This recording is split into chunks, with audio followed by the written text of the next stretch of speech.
Berita selanjutnya pemirsa, kasus meninggalnya karyawan PT Oki Pulp and Paper Mill yang menewaskan satu karyawan. Polisi masih melakukan pemeriksaan sejumlah saksi.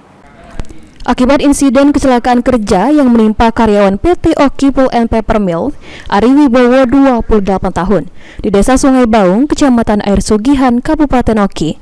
Pihak kepolisian hingga kini masih melakukan penyelidikan. Korban Ari Wibowo sesaat sebelum tersodot ke dalam lubang pembuangan limbah pabrik tengah membersihkan salah satu pipa pembuangan limbah.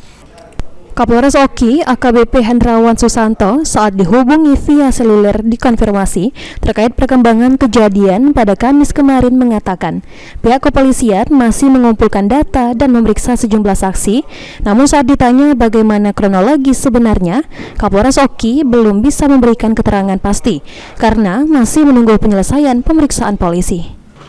Diketahui saat kejadian, korban terpisah dari rombongan dan sempat hilang karena salah satu rekannya melihat hanya ada sepeda listrik milik korban yang berada di dekat tempat kejadian perkara.